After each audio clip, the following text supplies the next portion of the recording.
Si lavora meno, ma forse anche con più prudenza e meno ansia da scadenze. Se c'è un effetto positivo della crisi economica è quello sulle statistiche degli incidenti sul lavoro, che in Veneto sono in costante diminuzione. L'ennesima conferma viene dai dati INAIL analizzati da CGA di Mestre. L'incidenza degli infortuni scende di quasi 7 punti percentuali, con una punta di oltre il 27% a Treviso. Meno incidenti e meno gravi. Gli infortuni mortali sono sempre meno. Erano 81 nel 2012, sono stati 53 nel 2013. La metà però soltanto tra Venezia e Verona, dove si sono verificati 24 incidenti.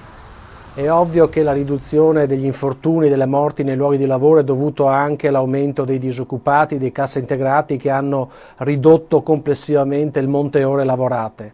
Però non dobbiamo nemmeno disconoscere il grande lavoro fatto dalle associazioni di categoria e dei sindacati in materia di sensibilizzazione ai propri iscritti, soprattutto attraverso la formazione e l'informazione. Abbiamo migliorato molto il livello di prevenzione degli infortuni e i risultati si sono visti. Dobbiamo proseguire su questa strada.